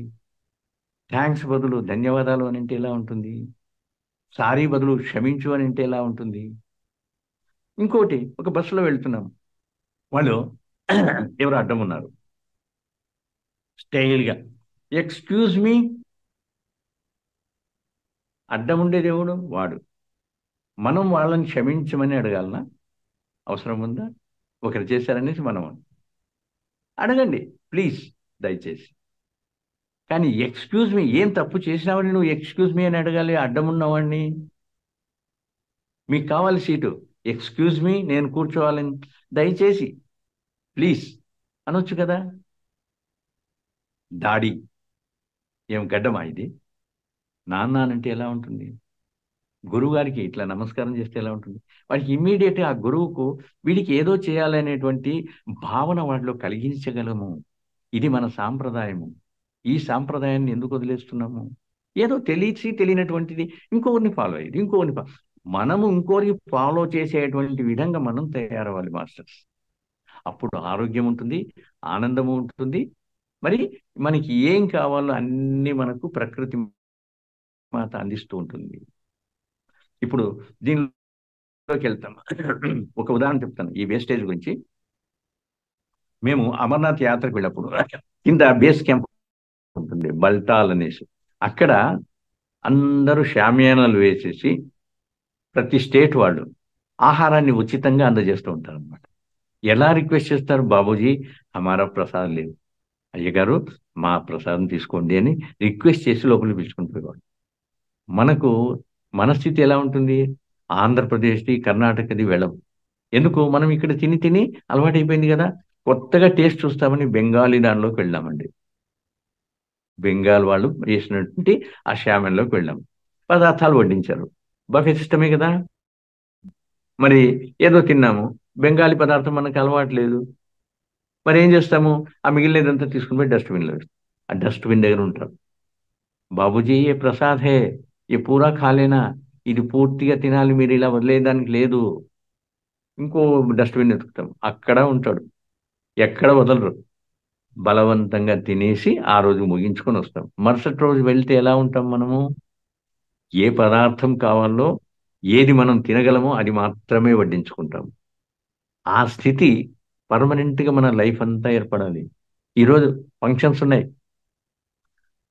50 పదార్థాలు, 60 పదార్థాలు స్టార్టింగ్‌లోనే వెల్కమ్ డ్రింక్ అంట, ఐస్ క్రీమ్ అంట, చల్లటి పానీయం అంట, మళ్ళీ పానీపూరీలంట, బర్గర్‌లంట ఇవన్నీ తినేసి లోపలికి అసలైన పదార్థాలకు వెళ్ళేటప్పటికి కడుపు ఆల్మోస్ట్ నిండిపోయి ఉంటుంది. అయినా ఆ పదార్థాలను వడ్డించుకుంటాము. హ్యాపీగా జస్ట్ ఒక బుక్క తినేసి అక్కడికెళ్ళి పడేస్తాం. ఎంత వేస్ట్ చేస్తున్నాము? ఎందుకు 50 పదార్థాలు అవసరమా? మన కడుపు 50 పదార్థాలు తీసుకునేదానికి తయారు చేసుకొని వెళ్తామా అక్కడికి? ఆలోచన చేయండి. మన కెపాసిటీ అంతే కదా! ఒక 200 గ్రామ్స్ మనం తినేదైతే అంతే కదా కెపాసిటీ. 1 కిలోకి పెంచుకుంటామా? పెరుగుతుందా అది? ఏదో ఒకటి పడవేయాల్సిందే కదా! మరి ఎందుకు చేయాలి? ఆ ఫంక్షన్స్‌లో వాళ్ళు కూడా 50 పదార్థాలు చేసే బదులు 5 పదార్థాలు చాలా మంచిగా, టేస్టీగా ఒక్కసారి తిన్నవాళ్ళు ఇంకా 2 సార్లు తినాలనేటువంటి ఆ భావనతోటి వచ్చి వడ్డించుకునేలాగా ఎందుకు తయారు చేయకూడదు? ఒక స్టేటస్. నేను 50 చేశాను. వాడు ఇంకోడు 51 చేస్తాను. ఇంకోడు 52 చేస్తాను. ఈ విధంగా తయారైపోతే వేస్టేజ్ వాళ్ళు కల్పిస్తున్నారు. మనము చేస్తున్నాం. మనం ఎప్పుడైతే ఇవన్నీ దాటుకొని మన ఆహారం ఏదైతే ఉందో అక్కడికి మాత్రమే వెళ్లి తీసుకున్నాం అనుకోండి. ఓహ్! ఇవన్నీ వేస్ట్ పదార్థాలనేసి వాళ్ళకి అర్థమవుతుంది. మానేసేదానికి అవకాశం వస్తుంది. మనం టేస్టీగా 5 పదార్థాలు చేస్తే చాలు అనేటువంటి భావనలో వాళ్ళకొస్తే ఈ వేస్టేజ్ ఎక్కడ జరుగుతుంది? మన ఆరోగ్యం ఎక్కడ పాడవుతుంది? మన పదార్థం చూడండి. ఇప్పుడు మనమే అబ్జర్వ్ చేస్తే కాయగూరలు అమ్మేటువంటి షాపులు మనకు టోటల్‌గా పండ్లమ్మేటువంటివి బజారుకు ఒకటైనా ఉంటుందా? ఎక్కడో మార్కెట్‌కి వెళ్ళాలి. అదే బేకరీలు తీసుకోండి. వీధికి 10 ఉంటాయి. ఏంటి దానిలో మెయిన్ పదార్థాలు? మైదా, చక్కెర, డాల్డా. ఈ 3 పదార్థాలతోటే మిగతావన్నీ కూడా తయారు చేస్తారు. ఇంక కేక్ తయారు చేయాలనంటే ఎగ్. వితౌట్ ఎగ్ కేక్ తయారవ్వదు. మనమంతా కూడా ఇప్పుడు శాకాహారులుగా మారిపోయిన తర్వాత వెళ్తాం. ఎగ్‌లెస్ కేక్ ఉందా అండి? ఆ! ఉంది సార్. ఎగ్‌లెస్ కేక్ ఇచ్చాడు. సరే తీసుకొని పోయి చూస్తున్నాం. ఆ ఎగ్ పైన ఉన్నటువంటి పెళుసు ఉంటుంది కదా! అది మనకొచ్చినప్పుడు వెళ్లి అడుగుతాం. బాబు ఏంటి ఎగ్‌లెస్ కేక్ అన్నావు ఇది ఇచ్చావు? ఓహ్! సార్ పొరపాటు జరిగిందేమో సార్ అది. అట్లా అనేసి సర్దుకుంటాడు. కానీ ఎగ్ వేస్తేనే టేస్ట్ వస్తుంది కేకు అనేటువంటిది వాడికి తెలుసు. ఎగ్ కేక్ కాకుండా ఎగ్‌లెస్ కేక్ ఇస్తే ఇది టేస్ట్ లేకపోతే ఇంకోసారి వాడు రాడు. ఆ ఆ సమయానికి ఏదో ఒక సారీ అని చెప్పేసి వాడు మానేస్తాడు. కానీ మన సాంప్రదాయం ఆ కేక్ అనేటువంటిది. మన పూర్వీకులు ఎప్పుడైనా కేక్ తిన్నారా? ఈ రోజు ప్రతి ఫంక్షన్‌కు కేక్ అని అంటున్నాం. ఏముంటున్నాయి దాంట్లో పదార్థాలు? అంత వ్యర్థ పదార్థాలు మీరు వింటే ఇంకొకసారి కేక్ అనే మాట వినేదానికి కూడా ఇష్టపడరు. ఏముంటుంది? మైదా. మైదా. ఏం పదార్థం అది? ఏం పదార్థము? 1970 బిఫోర్ మనకు మైదా అనే పదార్థం తెలీదు. అప్పుడు ఎవరో మహానుభావుడు చెడిపోయినటువంటి ఒక గోధుమ పిండిని తీసుకొని దాన్ని అలోక్సాన్ అనే కెమికల్ వేసి బ్లీచింగ్ చేస్తే మైదా తయారు. అంతవరకు ఒక వాల్ పోస్టర్స్ కానీ ఏదైనా పేస్ట్ చేయాలనుకుంటే గోందు అంటే ఏమి చెట్టు నుంచి వాటి నుంచి వచ్చినటువంటి అంటు గోందు అని అంటాం కదా, దాన్ని పేస్ట్ చేసుకొని చేసేవాళ్ళు. ఎంతో కాస్ట్లీ ఇది. ఎప్పుడైతే ఈ మైదా ఏర్పడిందో ఆ వాల్ పోస్టర్లు మళ్ళీ అంటించేదానికి కావాల్సినటువంటి పదార్థం చీప్ అయిపోయి హ్యాపీ వాళ్ళు. అయితే అదే సమయంలో ఇంకొక మహానుభావుడు ఏం చేసినాడు, దీన్ని చపాతీలో కలిపితే పెద్ద చపాతీ చేయొచ్చు అనేటువంటి విధంగా కిచెన్లోకి తీసుకొని వచ్చినాడు మహానుభావుడు. అయిపోయా. ఇంకా కిచెన్లోనే అందరికీ సంతోషమే సంతోషం. మనం చూస్తుంటాం చూడండి బజార్లో ఎవరైనా జస్ట్ ఇట్లా వేస్తా ఉంటాడు ఇట్లా పూర్తి మైదానే, ఇంక మళ్ళీ దానిలో గోధుమ పిండి కూడా ఉండదు. అటువంటి దాన్ని పరాటా అనేసి హ్యాపీగా డబ్బులు పెట్టేసి తింటాం. చూడండి మైదాకి తత్వం ఏంటి? సాగే విధంగా. మరి మనం తిన్నప్పుడు మన బాడీలో అది డైజెస్ట్ అయ్యేటప్పుడు ఎంత కష్టపడుతుంది మన బాడీ, మన శరీరం ఎంత కష్టపడుతుంది. మరి ఈ విధంగా మనము చేయవచ్చా? చక్కెర అంతకుముందు 200 సంవత్సరాల ముందు అంటే ఏమి బ్రిటిషర్స్ రాకముందు మనకు చక్కెర ఫ్యాక్టరీ లేవండి. చక్కెర అనేటువంటి పదార్థం కూడా తెలియదు. బెల్లం అనేటువంటిదే. ఏది? చెరుకు రసాన్ని ఒక పెద్ద దీక్షలోన వేడి చేసి బెల్లాన్ని తయారు చేసేవాడు. మరి చక్కెరలో మీరు చక్కెర ఫ్యాక్టరీ పోయి చూడండి. చక్కెర తయారయ్యే ముందు ఒక వైట్ పౌడర్ వేస్తాడు. ఏంటి ఆ పౌడర్ అనేసి అడిగితే కాల్షియం అని అంటారు. మన బాడీకి కాల్షియం కావాలి కదా అనేసి అనుకుంటాం. Okay, calcium. ఏంటి దాని అర్థము? కాల్షియం అంటే బోన్ పౌడర్. ఎక్కడి నుంచి వస్తా ఉంది బోన్ పౌడరు? కబేళాల్లోన వేస్ట్ అయిపోయినటువంటి ఎముకలు, మరి బార్లలో వేస్ట్ అయినటువంటి పదార్థాల నుంచి ఎముకలను వేరు చేసుకొని ఆ ఎముకలను పౌడర్ చేసి దానిలో వాడతాం. మరి మనం శాకాహారమా మాంసాహారమా? మరి తిరుపతి తిమ్మప్ప యొక్క ప్రసాదం చక్కెరతోనే. మన కర్మ, మనం ఏం చేస్తాం? తప్పదు. మడి పంచలు అనేసి రేష్మి పంచలు కట్టుకుంటున్నాం, రేష్మి చీరలు ఉపయోగిస్తున్నాం. ఎక్కడి నుంచి వస్తుంది రేషము? పట్టు పురుగులను చంపితేనే కదా. ఇది తెలిసినప్పటి నుంచి మన గురువుగారు పట్టు పంచలు నిషేధించారు. తను వేసుకోవటం లేదు చెప్తున్నారు. అంటే ఎప్పుడు చెప్తే ఒక బోర్గా ఉంటుందని ఎప్పుడు చెప్పరు, ఏదో ఒక సమయంలో చెప్తారనమాట. సో చక్కెరలో మాంస పదార్థం ఉంది. డాల్డా. ఇదే ఈ దొరికినటువంటి ఎముకలన్నీ ఊరి బయట తీసుకెళ్ళి పెద్ద దీక్షల్లోన వేడి చేస్తారండి. ఆ వేడి చేస్తే ఆ వేడికి దానిలో ఉన్నటువంటి పదార్థం అంతా బయటకు వస్తుంది.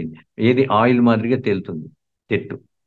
దాన్నంతా కలెక్ట్ చేసుకుని వచ్చి ఫ్రీజ్ చేస్తే డాల్డా తయారవుతుంది. అన్ని ఫ్యాక్టరీలకు, అన్ని డాబాలకు, అన్ని బేకరీలకు నేను చెప్పను. కొంతమంది కాంపిటీషన్ కోసము ఇటువంటి డాల్డాను వాడి, ఇటువంటి చక్కెరను వాడి, మైదాను వాడితే మన ఆరోగ్యం ఏం కావాలి? అవసరమా ఇవన్నీ? మనం ఏం చేస్తున్నాము? ఆ? ఎటువంటి అనారోగ్యాన్ని కొనుక్కుంటున్నామో చెప్పండి. అవసరం ఉందా? మన ఇంట్లో అమ్మ తయారు చేసినటువంటి పదార్థాలు ఒక్క వారం తర్వాత వాసన వచ్చేస్తున్నాయి, తినటానికి ఇబ్బంది అవుతా ఉంది. కానీ అదే పదార్థాన్ని ప్యాకెట్లలో వేసి 3 నెలలు 6 నెలలు అనేసి మనకి ఇస్తున్నారు కదా. ఎలా బాగుంటున్నాయి అవి? ప్రిజర్వేటివ్స్ వేస్తుంది. ప్రిజర్వేటివ్స్ ఎప్పుడు తింటే ఏమవుతుంది? అనారోగ్యం అవుతుంది. అవునా? మరి తినొచ్చునా? మన పిల్లవాడికి ఒక మాల్స్కి వెళ్ళిన వెంటనే ఇమీడియట్గా వాడు తీసుకునే పదార్థం కురుకురే, లేకుంటే లే చిప్స్. మరి ఈ పదార్థాల్లో ఉన్న ప్రిజర్వేటివ్స్ ఉండి ఎడిబుల్ ఆయిల్ అనేసి వాడు వేసినటువంటి దాన్ని మనం నీట్గా చూస్తే అది పామ్ ఆయిలో లేకుంటే సోయాబీన్ ఆయిలో చీప్ ఆయిల్ ఉంటుంది. మరి ఇటువంటి ఆయిల్లో తెలిసినటువంటి ఆ పదార్థాలను తింటే మన పరిస్థితి ఏంటి? Taste Ajinomoto. అంతెందుకండి, నేను చెప్తున్నాను కదా, నా చేతికి ఒక చిప్స్ ప్యాకెట్ ఇచ్చారండి. జస్ట్ ఏదో ఒకటి తిందాం లేనేసి ఓపెన్ చేసామనుకోండి, ఒక్కటి నోట్లో వేసుకుంటే ఆ ప్యాకెట్ అయిపోయేదాకా వదలము. అటువంటి జిహ్వ చాపల్యాన్ని కలుగజేస్తుంది అజినోమోటో. మరి ఇటువంటి పదార్థాలు ఎందుకు నిషేధించబడలేదు? గవర్నమెంట్‌కి అవసరం లేదు. వాళ్ళకి ట్యాక్స్ రూపంలో వాళ్ళ ఫ్యాక్టరీలు ఇచ్చేటువంటి బోనస్‌లు, డొనేషన్‌లలో చాలు. మన ఆరోగ్యం మనమే కాపాడుకోవాలి. మరి పిల్లల్ని ఏ విధంగా నిరోధించాలి? వాళ్ళతోటే మనము నేర్చుకోవాలి. ఏంటి? కోకా కోలా ఇష్టం. కోకా కోలా మంచిది కాదు అనేసి మీరు చెప్తే వింటారా పిల్లలు? వినరు. ఎందుకు? వాళ్ళ యొక్క ఫేవరెట్ క్రికెటర్ కోహ్లీ వాడతాడు, మహేష్ బాబు వాడతాడు, సచిన్ టెండూల్కర్ వాడతారు అనేసి వాళ్ళకి అది ఇష్టంగా వాడతారు. మనం ఏం చేయాలి? బాబు, ఈరోజు నేను కూడా నీతో పాటు కోకా కోలా తాగుతాను. 2 తీసుకొని రా అనేసి. ఓకే, తెచ్చాడు. ఒక పాత్రలో వేయండి. వేడి చేయండి ఒక 5, 10 నిమిషాలు. డాంబర్ రోడ్డుకు వేసే తారు మాదిరిగా తయారవుతుంది. అప్పుడు చూపించండి. నాన్న, చూడమ్మా, ఇదే నువ్వు తాగేది కోకా కోలా. అయ్యో! నాకు తెలీదమ్మా ఇంత దరిద్రపు ఈ పదార్థం అనేసి. నేను నా ఫ్రెండ్స్‌కి కూడా చెప్తాను. నేను కూడా తాగను. ఆ విధంగా చేయాలి మాస్టర్. ఇక కురుకురే తెచ్చాడు అబ్బాయి.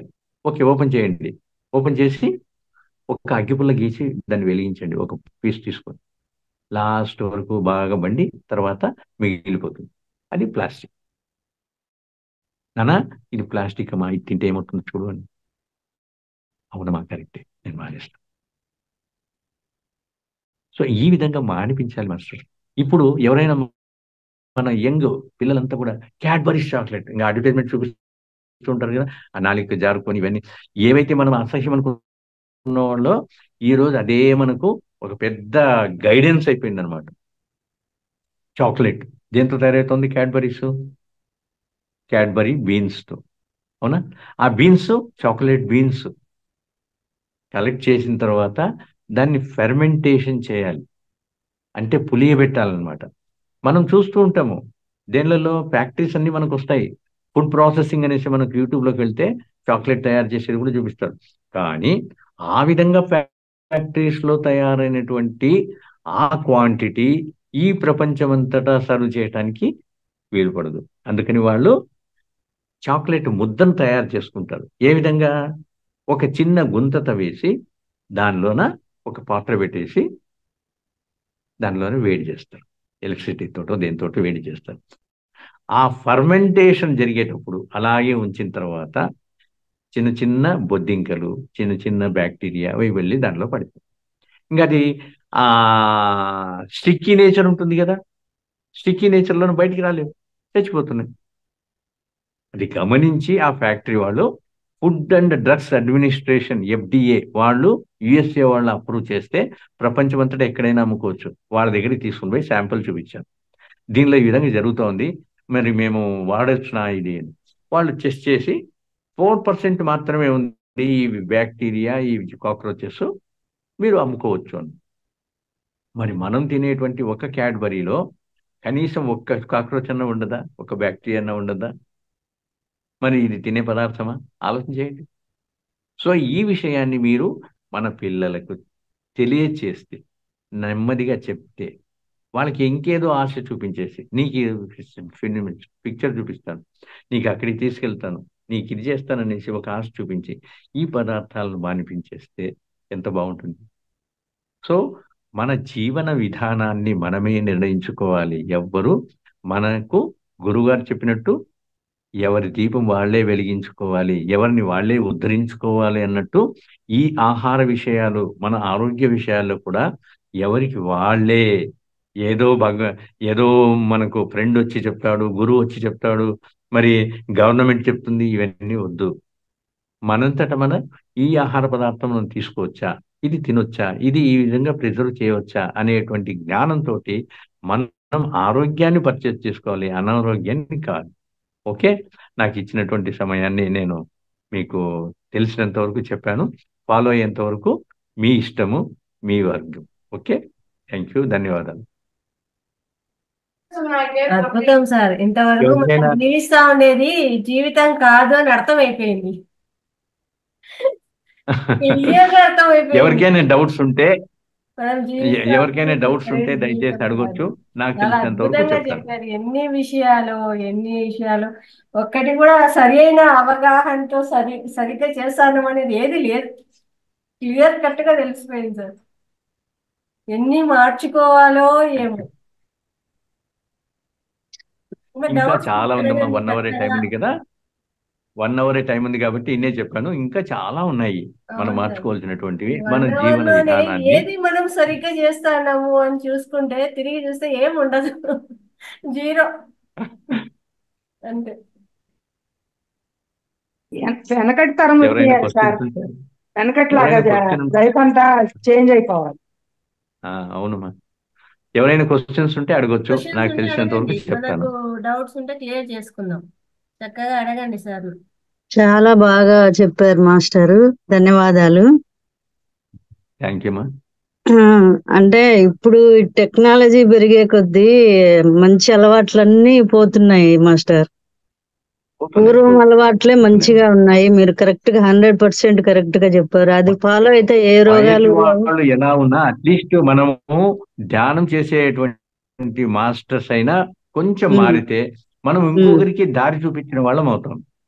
అవును అవును మాస్టర్ కరెక్ట్ గా చెప్పారు. కానీ ఇప్పుడు ఈ ట్రెండ్ లో వీళ్ళు పేరెంట్స్ కూడా అలాగే కొంతమంది, అంటే అందరు కాదు, కొంతమంది మోడ్రన్ వైపు మొగ్గు చూపుతున్నారు. డ్రెస్ స్టైల్ గాని మా వాళ్ళ పిల్లలు కోసం ఉమ్, చెప్పాను. వాళ్ళ కోసమే నేను పిల్లలు చెప్తున్నాను. ఇంగ్లీష్ ఇది కొంచెం ఇంగ్లీష్ మార్చుకోవాలి.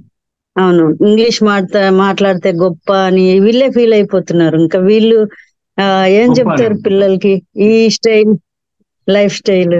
ఒక్క నిమిషమా, కాబట్టి ఒక్క నిమిషం. ఈ ఇంగ్లీష్ అనేది అంటున్నాం కదా. ఇంగ్లీష్ అనేటువంటిది ప్రపంచ భాష కాదు. మనం అనుకుంటున్నాం అవును ప్రపంచంలో ఇంగ్లీష్ భాషనే ఉండేది అనేది.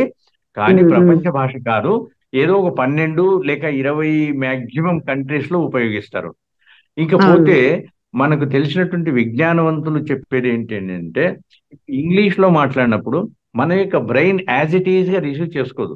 దాన్ని మన ఓన్ భాష, మన మాతృభాషలోకి కన్వర్ట్ చేసుకొని మనకు అర్థం అవుతుంది. తర్వాత మనం మాట్లాడాలనుకున్నప్పుడు కూడా మన మాతృభాషలో నుంచి దాన్ని కన్వర్ట్ చేసుకొని కష్టపడి మన బ్రెయిన్ మనలో మాట్లాడిస్తుంది. ఈ అనవసరమైనటువంటి ఈ శ్రమ మన బ్రెయిన్ కి ఎందుకు కలిగజేయాలి? మన భాష మనం ఎందుకు మాట్లాడుకోకూడదు? ఇప్పుడు జస్ట్ ఎప్పుడు అవసరం ఇది ఇంగ్లీషు? ఎదటి వాడికి మన భాష అర్థం కానప్పుడు ఇంగ్లీష్ లోన మీరు మాట్లాడచ్చు. కానీ అది ఏదో ఒక స్టైల్ గా మనం మాట్లాడుకుంటూ ఉంటాం. బాగా తెలిసినటువంటి వాళ్ళు కూడా నాకు ఇంగ్లీష్ మాట్లాడితే నా డిగ్నిటీ పెరుగుతుందనే ఉద్దేశంతో మాట్లాడతాం కదా. అది మన యొక్క బ్రెయిన్ కు శ్రమ ఇస్తున్నాము. మనము తప్పు చేస్తున్నాం అక్కడ. జపాన్ ఎన్నో బాంబులు పడిపోయినాయి, ఎంతో నాశనం అయిపోయింది. మళ్ళీ ఇంత వృద్ధిలోకి ప్రపంచంలోనే టాప్ 1 టెక్నాలజీ కింద ఎందుకు వచ్చింది? వాళ్ళు వాళ్ళ భాషనే మాట్లాడతారు.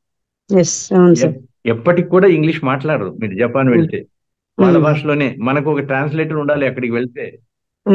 ఒకవేళ వాళ్ళకి అర్థమైనా కూడా మనం ఇంగ్లీష్ చెప్పినది వాళ్ళ భాషలోనే మాట్లాడతారు. అవును సార్ సో కరెక్ట్. అంత వృద్ధి జరిగింది ఏంటంటే because of they are using their own language. మనకి ఏమైందండి రోగం? సంస్కృతము పక్కన పడేసినాము, మన మాతృభాషను పక్కన పడేసినాము. పోనీ అట్లీస్ట్ హిందీ అంటే హిందీ కూడా లేదు. కేవలం ఇంగ్లీష్ ఇంగ్లీష్ ఇంగ్లీష్. ఒక ఇద్దరు లేడీస్ ఎక్కడైనా కొంచెం మాట్లాడుకుంటున్నారంటే నలుగురిలో ఉన్నప్పుడు ఇంగ్లీష్ లో మాట్లాడుకుంటారు. ఏం అవసరము అనేటువంటిది లేదు. మన పిల్లలు ఇంగ్లీష్ లో మాట్లాడుతున్నారు అంటే అదొక పెద్ద తృప్తి, పెద్ద సంతోషము, అదొక డిగ్నిటీ, స్టేటస్ కి ఫీల్ అవుతాము. కాదు, మనము మన భాషలోనే మాట్లాడాలి. ఎప్పుడైతే ఎదటి వాడికి మన భాష తెలియదో అప్పుడు ఇంగ్లీష్ ఉపయోగించాలి. సో ఈ విధంగా మన యొక్క భాషను మనము గౌరవించుకోవాలి. మన యొక్క మెదడు ఇంకా ఎన్నో పనులు చేసుకోవచ్చు. అవును కరెక్ట్ మాస్టర్. మనము అన్ని దేశాలు వాళ్ళ దేశాల లాంగ్వేజెస్, సాంప్రదాయాలు గౌరవిస్తున్నారు, కానీ మన వాళ్ళు మాత్రం పక్క వాళ్ళకి గౌరవిస్తున్నారు. మంది మనం గౌరవించుకుంటే కదా మనకు మన ఒక సాంప్రదాయాలు గౌరవం మనం పెరుగుతుంది. పాటించాలంటే భయపడుతున్నాం, వేరే ఏమి కాదు. ఇప్పుడు ఫర్ ఎగ్జాంపుల్ బొట్టు పెట్టుకోవడం లేదు కొంతమంది, గాజులు వేసుకోవటం లేదు, చెవికి కమ్మలు వేసుకోవటం లేదు. ఇవన్నీ వైజ్ఞానిక పూర్వకంగా మనకు తెలియజేసినట్టు. మీరు ఇవన్నీ పూర్తిగా తెలుసుకోవాలంటే hour traditions in scientific reasons in our tradition అనేసి మీరు ఒక జస్ట్ యూట్యూబ్ లో కొడితే మీకు ఒక 20 ఐటమ్స్ వస్తాయి. ఎందుకు బొట్టు పెట్టుకోవాలి, ఎందుకు గాజులు వేసుకోవాలి, ఎందుకు మెట్లు వేసుకోవాలి, మెట్టెలు వేసుకుంటున్నారు కదా, మెట్టెలు ఈజ్ కనెక్టెడ్ విత్ ది గర్భాశయం అమ్మ. అవును సార్. గర్భాశయంతో కనెక్ట్ ఉంది ఆ నరు. అంటే మనకు ఆ 2వ వేలికి ఉన్నటువంటి ఆ గ్యాప్ ఉంది కదా, ఆ గ్యాప్ భూమికి టచ్ కాదు. ఎప్పుడైతే మనము మెట్టెలు వేసుకుంటామో ఆ మెట్టెలు భూమికి టచ్ అయ్యి ఆ భూమి యొక్క తత్వాన్ని మన శరీరానికి అందిస్తుంది. ఆ మెట్టెలు కూడా ఏ వేసుకుంటున్నాము, సిల్వర్ ట్రాన్స్పరెన్సీ ఎక్కువ కాబట్టే సిల్వర్వే వాడతారు, వేరే పదార్థాన్ని వాడరు. బంగారం ఎందుకు వేసుకోకూడదు, వాళ్ళకి స్థితిమంతులైతే కూడా మెట్టెలు సిల్వరే వేసుకుంటారు. సో ఆ విధంగా ప్రతి ఒక్క దానికి వైజ్ఞానిక రీతి ఉంది మన సాంప్రదాయాల్లోన. మనం ఏమనుకుంటున్నామంటే సాంప్రదాయాలు అనేటువంటి మూఢనమ్మకాలు అనేసి. మూఢనమ్మకాలు వేరే ఉన్నాయి. మూఢనమ్మకాలు ఏవి, ఇప్పుడు మనకు పిల్లి అడ్డం వచ్చింది, పిల్లి అడ్డం వచ్చిందిరా పోవద్దు కూర్చో, ఇది మూఢనమ్మకం. ఎవరికో ఏదో వాడు ఆలోచన చేసుకొని, ఓ నాకు ఈ రోజు బయటకు వచ్చేటప్పుడు పిల్లి అడ్డం వచ్చింది అందుకే నాకు ఈ పని కాలేదు అనేటువంటి వాడు కొంచెం స్థితివంతుడైతే వాడు చెప్తాడనమాట వాడి ఫాలోయర్స్ కు, పిల్లి అడ్డం వచ్చినప్పుడు పోకూడదురా అనేసి. అది ఆ విధంగా ప్రాపగండ అయిపోయి ఇది ఒక సాంప్రదాయం అయిపోయింది. ఇప్పుడు ఇంకొక ఉదాహరణ చెప్తాను చూడండి, మీకు టైం ఉందా, పర్లేదా? చెప్పండి సార్. మీకు టైం అయింది సార్. మీరు ఈ 25 days లో చాలా క్లాసులు తీసుకోవాలి సార్ మీరు. చెప్పండి సార్. ఇప్పుడు ఒక ఇంట్లోన సంతానం కలగలేదు, వాళ్ళ ఇంటి దేవుడు మన తిరుపతి వెంకటేశ్వర స్వామి. ప్రతి సంవత్సరం వెళ్తున్నారు, వేడుకుంటున్నారు, వాళ్ళకేమో సంతానం కలగలేదు. ఒకసారి ఎవరో అన్నారు, మీరు షిరిడి వెళ్ళండి, సాయిబాబా గారు చాలా ప్రజ్ఞావంతమైన వ్యక్తి, పవర్ఫుల్ అట్లా అనేసి అంటే షిరిడికి వెళ్ళి వచ్చినారు. షిరిడికి వెళ్ళి వచ్చిన సంవత్సరం వాళ్ళకి సంతానం కలిగింది. సంతానం కలిగిన తర్వాత ఆ అబ్బాయి 5 సంవత్సరాలు అడైనాడు. వాడికి పుట్టినెంటుకలు తీయించాలి కదా, పుట్టినెంటుకలు తీయించాలని అంటే అయ్యవారిని అడుగుతున్నారు, స్వామి మాకు ఇంటి దేవుడు వెంకటేశ్వర స్వామి, అయితే ఎన్ని సంవత్సరాలు తిరిగినా కూడా మాకు సంతానం కలగలేదు, కానీ షిరిడికి వెళ్ళి వస్తే మాకు సంతానం అయింది, మరి పుట్టినెంటుకలు షిరిడిలో తీయించాలనా తిరుపతిలో తీయించాలనా అన్న. ఆ మహానుభావుడు అక్కడ అర్థం ఇక్కడ అర్థం చేయించేయండి అని. ఇది మన మూఢనమ్మకం అంటే. ఓకే, ఇంకొక ఉదాహరణ, ఒక ఇంట్లోన పూజ చేస్తున్నప్పుడు ఒక పిల్లి ఇంట్లో తిరిగేది, వాళ్ళ ఇంట్లో పిల్లి. అది ఊరికి మేవ్ అనుకుంటూ అక్కడ తిరిగేది ఇక్కడ తిరిగేది, అది పడేసేది ఇది పడేసేది. ఈయనకు పూజకు కొంచెం ఇబ్బంది కలిగింది. చెప్పినాడు, పట్టించావా ఇంతకి పట్టించుకొచ్చినదా ఊపుతాను ఒకటి పిల్లి అంట. మ్యూట్ చేసుకోండి మా, మంచి క్లాస్ వింటున్నాం ప్లీజ్.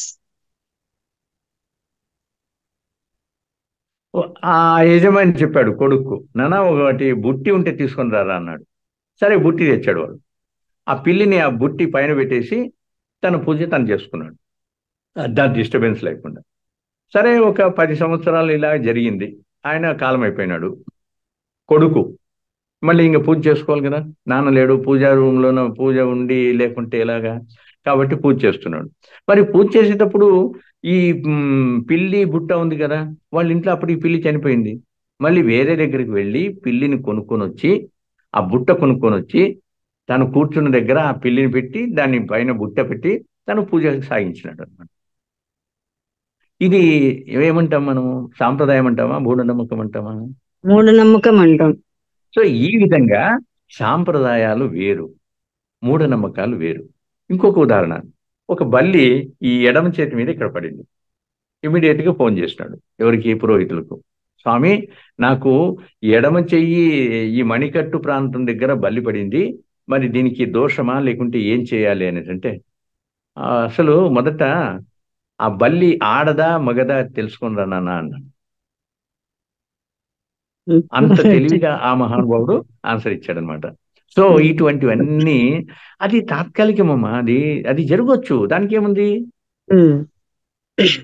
సో ఇటువంటివి పట్టించుకొని మన సాంప్రదాయాలన్నీ కూడా మూఢనమ్మకాలు, వాటిని వదిలేయాలి అనేటువంటివి తప్పు. మన వల్లనే వీళ్ళు క్యాష్ చేసుకుంటున్నారు సార్ ఈ చెప్పే చేసుకుంటున్నారు. వాళ్ళు.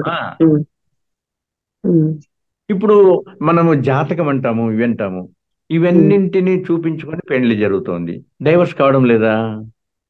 అవుతుంది. మరి ఏ జాతకము చూపించుకోకుండా ముస్లిమ్స్, క్రిస్టియన్స్ చేసుకుంటున్నారు, వాళ్ళవి అర్థవంతంగా ఉంటున్నాయా? వాళ్ళ దాంట్లో విడిపోవడం లేదా? సో ఇది వాళ్ళ యొక్క మనస్తత్వాలను బట్టి, వాళ్ళ యొక్క పూర్వజన్మ కర్మలను బట్టి జరుగుతాయి, కానీ ఈ సాంప్రదాయాల వల్ల కాదు, మూఢనమ్మకాల వల్ల కాదు. నిజంగా చెప్పాలంటే సాంప్రదాయాలు వేరు, మూఢనమ్మకాలు వేరు, అది గుర్తుంచుకోండి. ఓకేనమ్మా? చాలా బాగా చెప్పారు సార్ మీరు. Thank you. చాలా వాల్యుబుల్ ఇన్ఫర్మేషన్ సార్. ఇది మేము ఎక్కడ కలెక్ట్ చేసుకోలేము మీలాంటి వాళ్ళ దగ్గర తప్ప. చాలా కృతజ్ఞతలు సార్. చాలా చాలా ధన్యవాదాలు. మీరు అప్పుడప్పుడు క్లాసులు తీసుకోండి సార్, మీకు వీలు ఉన్నప్పుడు అంతా. మీరు చెప్తే వస్తానమ్మా, దానికి ఏముంది. Okay okay. నా అంతగా నేను రాలేను కదా, మీరు డిసైడ్ చేసి మీకు డేట్ ఇస్తే ఆ డేట్ అంటే కొంచెం అడ్వాన్స్ గా ఉంటే వేరే కార్యక్రమాలు ఏమైనా ఉంటే కూడా అవి సర్దుకొని చేస్తాం. ఓకే, చాలా చాలా థ్యాంక్ యూ సార్. శనివారాలు సార్ క్లాస్ ఉంటుంది మనకు.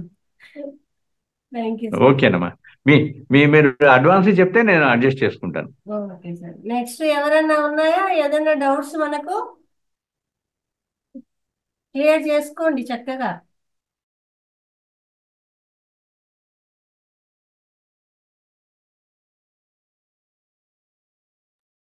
లలిత గారు చెప్పండి అమ్మా. ఇలాంటి మాస్టర్స్ ని కొంచెం మీరు గుర్తించి 25 days లో. యాక్చువల్ గా పోయిన వారం కూడా సార్ క్లాస్ ఉండింది.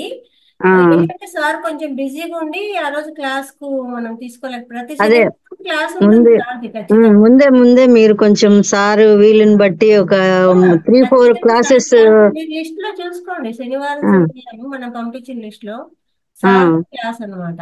ఇలాంటి ఇన్ఫర్మేషన్ చాలా కావాలి అందరికి, కాబట్టి ఎక్కువ క్లాసులు సార్ చేత చెప్పిస్తే వీలైనప్పుడు బాగుంటుందని నా అభిప్రాయం. అంతే. ఖచ్చితంగా ఖచ్చితంగా. థ్యాంక్ యూ అండి.